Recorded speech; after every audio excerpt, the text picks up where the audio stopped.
नमस्कार दोस्तों, मैं हूं रविंद्र बंसीवाल और स्वागत करता हूं आप सभी का कॉमर्स इंस्पिरेशन पे। जैसे कि कल हमारे सैम्पलिंग एंड सेंसस के 40 एमसीक्यूज़ कंप्लीट हो चुके हैं।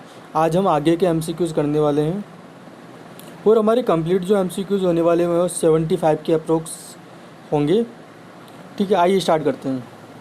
देखिए, क्वेश्चन नंबर 41 है, गैर यादृच्छिक प्रतिचयन को निम्न से भी जाना जाता है। जो नॉन रैंडम सैम्पलिंग मेथड है उसको किस नाम से जाना जाता है?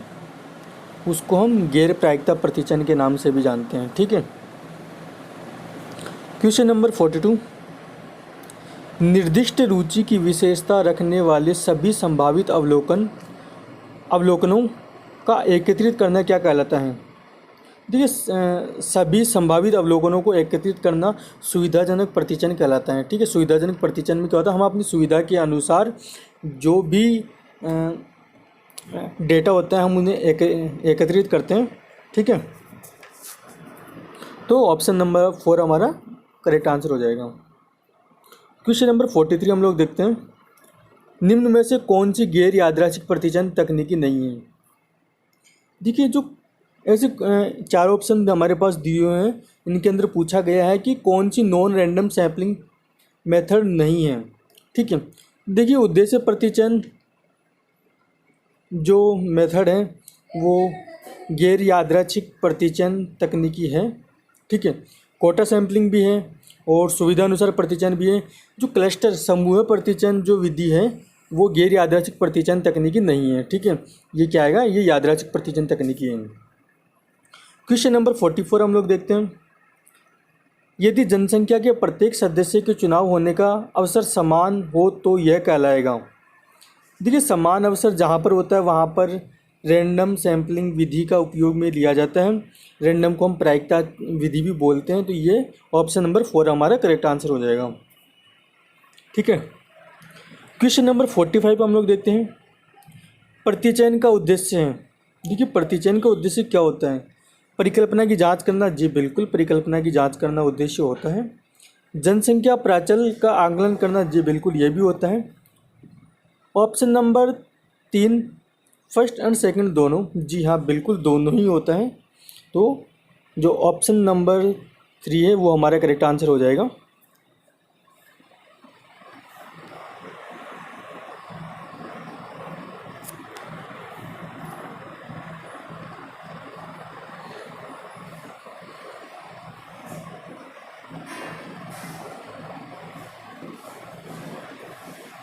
क्वेश्चन नंबर 47 हम लोग यहाँ देखते हैं, प्रतिदर्श सर्वेक्षण में अंतर का मतलब है। जो प्रतिदर्श सैम्पलिंग जो रिसर्च है, सर्वेक्षण है, में अंतर का मतलब क्या है? उत्तर देने वाले उपलब्ध न हो जी हाँ बिल्कुल, प्रतिदर्श सर्वेक्षण के अंदर अगर उत्तर देने वाला उपलब्ध न हो तो उसे अंतर बोला जाता है। प्रश्नावली को वापस न करना, यह भी हमारा अंतर है। उत्तर देने वाला सूचना देने से इनकार कर दे। जी बिल्कुल, तो हमारे तीनों ही ऑप्शन जो है वो करेक्ट हो जाएंगे। तो ऑप्शन नंबर 4 हमारा करेक्ट आंसर है। इन परिस्थितियों में प्रतिचयन त्रुटियों की अपेक्षा बिना प्रतिचयन त्रुटियों की संभावना अधिक है।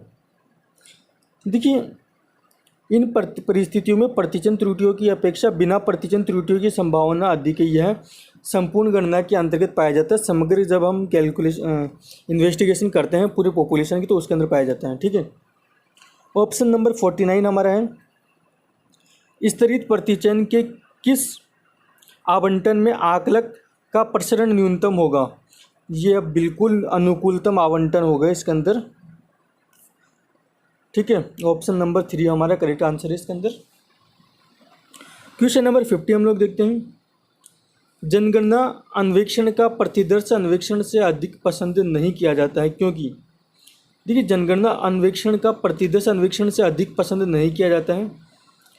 4 ऑप्शन हमारे पास दिए हैं। इस पर अधिक खर्च होता है। जी हाँ बिल्कुल, जो जनगणना अन्वेषण है, इन्वेस्टिगेशन है, उस पर अधिक खर्चा होता है, समय भी अधिक लगता है और भूल की अधिक संभावना भी होती है। ठीक है, तो चारों ही हमारे जो तीनों ही ऑप्शन है वो करेक्ट है, इसलिए ऑप्शन नंबर 4 हमारा करेक्ट हो जाएगा। ठीक है, क्वेश्चन नंबर 51 हम लोग यहाँ देखते हैं,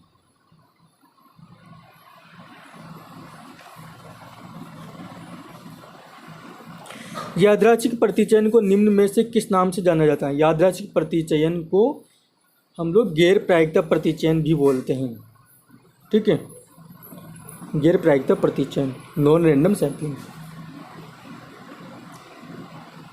सॉरी इसका एक मिनट, नॉन रैंडम सैम्पलिंग इसका अपोजिट हो जाएगा, इसे हम प्राथमिक प्रतिचयन बोलेंगे, ठीक है। ऑप्शन नंबर फर्स्ट हमारा करेक्ट आंसर हो जाएगा इसका। क्वेश्चन नंबर 52 है, प्रतिचयन की वह विधि जिसमें जनसंख्या को विभिन्न सजातीय समूहों में किसी विशेषता के अनुसार विभाजित किया जाता हो को क्या कहेंगे? उसे हम स्तरित प्रतिचयन बोलेंगे, ठीक है। स्तरित प्रतिचयन क्या होता है मैंने आपको बता दिया है। किसी प्रतिदर्श का आकार निर्भर करता है, प्रतिदर्श का आकार यूनिवर्स के आकार पर निर्भर करता है। जी हाँ बिल्कुल, साधनों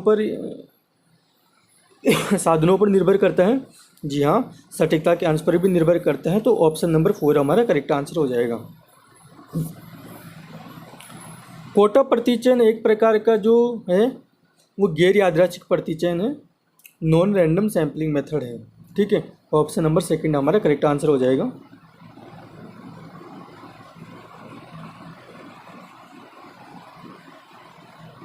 क्वेश्चन नंबर 55 हम लोग देखते हैं, जब किसी प्रतिचयन में जनसंख्या की प्रत्येक इकाई के चुने जाने की संभावना समान रूप से होने की हो तो वह कहलाएगी। जी वो बिल्कुल समान प्रायिकता चुनाव विधि कहलाएगी, क्योंकि इसके अंदर क्या होता है, सभी जितने भी सैंपल होते हैं, मतलब जितनी भी यूनिट्स होती है पॉपुलेशन के अंदर, उनके चुनने के समान अवसर होते हैं, ठीक है। किसी के अंदर हम भेदभाव नहीं करते हैं। प्रतिदर्श का आकार निर्धारित करने के लिए निम्न में से कौन सा सूत्र उपयोग में लेना चाहिए? 4 ऑप्शन हमारे पास गिवन है। वांछित प्रतिदर्श आकार जवाब देने वाले का संभावित अनुपात, ठीक है, और है जवाब देने वालों का संभावित अनुपात अपॉन वांछित प्रतिदर्श आकार। बाकी 2 ऑप्शन हम लोग और देखते हैं।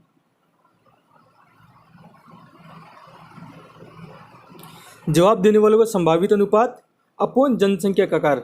जो ऑप्शन नंबर फर्स्ट हमारे पास गिवन है, वांछित प्रतिदर्श आकार अपॉन जवाब देने वालों का संभावित अनुपात, तो ये हमारा करेक्ट आंसर हो जाएगा।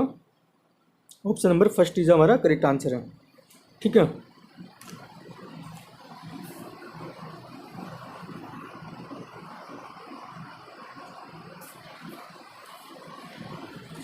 क्वेश्चन नंबर 57 हम लोग देखते हैं, निम्न में से किसमें सामान्यतः सबसे बड़ा प्रतिदर्श आकार होना चाहिए होता है? आनुपातिक स्तरित प्रतिचयन, क्रमबद्ध प्रतिचयन, साधारण यादृच्छिक प्रतिचयन, समूह प्रतिचयन। क्योंकि नाम से ही पता लग रहा है कि अगर बड़े प्रतिदर्श अगर आकार होने चाहिए तो वह क्लस्टर जो सैम्पलिंग मेथड होता है वो उसके अंदर यूज में आता है, ठीक है। प्रतिचयन त्रुटि पाई जाती है, प्रतिचयन त्रुटि काय में पाई जाती है? वह सैम्पलिंग के अंदर पाई जाती है, ठीक है। यह शोधार्थी कुल जनसंख्या में से 100 का प्रायिकता प्रतिदर्श चुनता है, यह है यादृच्छिक प्रतिदर्श।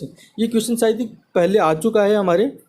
यह शोधार्थी कुल जनसंख्या में से 100 का प्रायिकता प्रतिदर्श चुनता है, तो यादृच्छिक प्रतिचयन है, रैंडम सैम्पलिंग है। रैंडम सैम्पलिंग के अंदर क्या होता है, हम लोग बिना किसी भेदभाव के उनमें से यूनिट्स चुनते हैं, सैम्पलिंग चुनते हैं, ठीक है।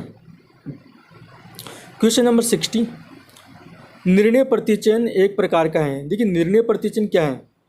निर्णय प्रतिचयन एक प्रकार का गैर प्रायिकता प्रतिचयन है, ठीक है। क्योंकि निर्णय प्रतिचयन में क्या होता है, हम अपने निर्णय के अनुसार जो सैंपल्स है वो उठाते हैं, ठीक है, अपने निर्णय के अनुसार, अपने विवेक के अनुसार उठाते हैं। तो ये क्या हुआ, ये नॉन रैंडम सैम्पलिंग हो गया, ठीक है। ऑप्शन नंबर सेकंड हमारा करेक्ट आंसर हो जाएगा। क्वेश्चन नंबर 61 हम लोग देखते हैं यहाँ पे, प्रतिदर्श के आकार के बढ़ने का प्रतिचयन त्रुटि अक्सर। देखिए प्रतिदर्श के आकार के बढ़ने पर जो प्रतिचयन त्रुटि होती है वह घटती है, ठीक है। जितने ज़्यादा आप सैंपल लोगे, जो आपके एरर हैं वो उतने ज़्यादा ही कम होंगे और आपका जो निष्कर्ष निकलेगा वह उतना ही अच्छा निकलेगा, उतना ही शुद्ध परिणाम प्राप्त होगा, ठीक है। तो ऑप्शन नंबर फर्स्ट हमारा करेक्ट आंसर हो जाएगा। क्वेश्चन नंबर 62 हम लोग देखते हैं, गैर प्रतिचयन त्रुटि निम्न में से किस में पाई जाती है? गैर प्रतिचयन त्रुटि निम्न में से किस में पाई जाती है? प्रतिदर्श सर्वे के अंदर, जनगणना के अंदर,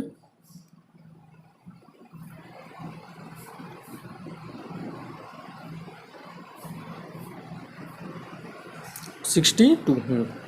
जनगणना के अंदर प्रतिदिन सर्वे एवं जनगणना के दोनों के अंदर जो देखिए गैर प्रतिदिन त्रुटि है वह प्रतिदिन सर्वे और जनगणना दोनों के अंदर पाई जाती है। ये क्वेश्चन शायद हमारा पहले आ चुका है, ठीक है। तो ऑप्शन नंबर सी हमारा करेक्ट आंसर हो जाएगा।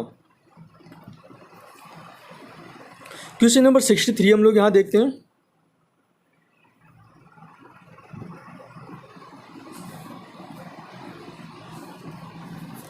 क्वेश्चन नंबर 63, एक प्रतिदर्श की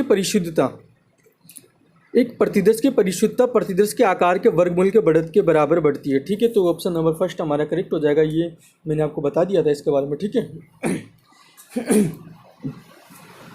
प्रतिजन प्रक्रिया के अंतर्गत हम क्या करते हैं? प्रतिजन प्रतिक्रिया के अंतर्गत हम प्रतिदर्श के बारे में जानकारी प्राप्त करते हैं। प्रतिदर्श के बारे में जी नहीं, समष्टि के बारे में हम सूचना प्राप्त करते हैं। ऑप्शन नंबर सेकंड हमारा करेक्ट आंसर हो जाएगा, ठीक है। क्वेश्चन नंबर 65 हम लोग देखते हैं यहाँ पे। जब समष्टि अपरिमित हो तो प्रयोग करना चाहिए।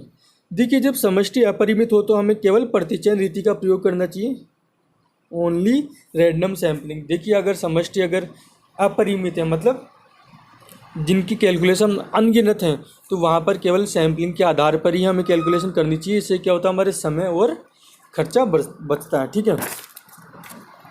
क्वेश्चन नंबर 66 हम लोग देखते हैं। प्रतिचयन में अभिनति का सोर्स, ठीक है। प्रतिचयन में अभिनति का सोर्स क्या होता है?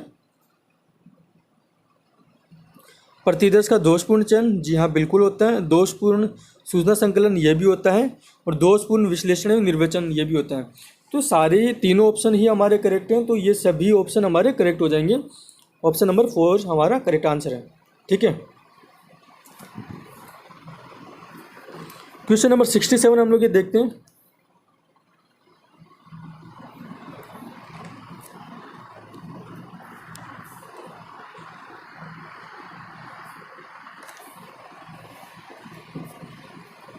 क्वेश्चन नंबर 67, एक यादृच्छिक प्रतिदर्श की सूक्ष्मता या परिशुद्धता प्रतिदर्श आकार के वर्गमूल में वृद्धि के अनुपात में बढ़ती है।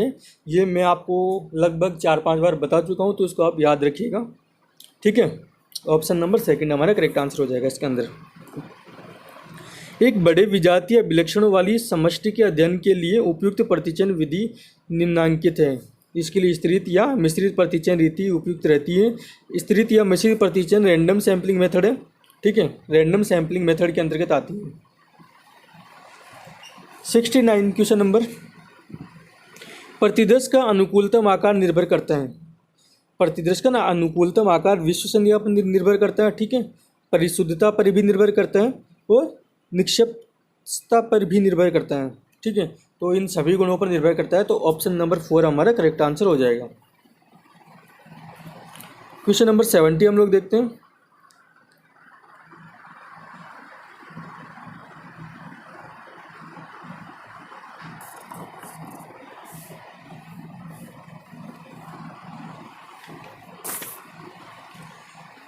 निम्न में से किस दशा में निर्देशन पद्धति उपयुक्त नहीं है?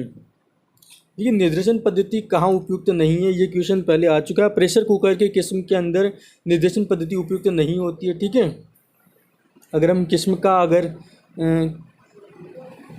के अगर इन्वेस्टिगेशन करते हैं तो वहाँ पर हम सभी कुकर की जांच वगैरह करते हैं, ठीक है। तो ऑप्शन नंबर 3 हमारा करेक्ट आंसर हो जाएगा।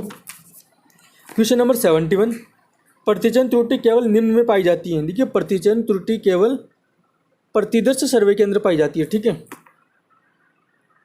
प्रतिदर्श सर्वे के अंदर। Question number option number first हमारा करेक्ट आंसर है।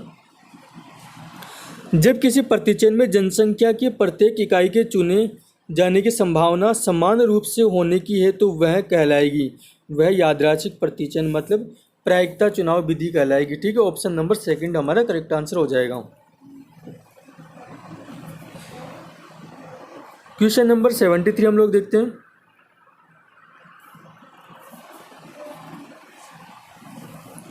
निम्न में से कौन सी प्रायिकता प्रतिचयन प्रणाली नहीं है?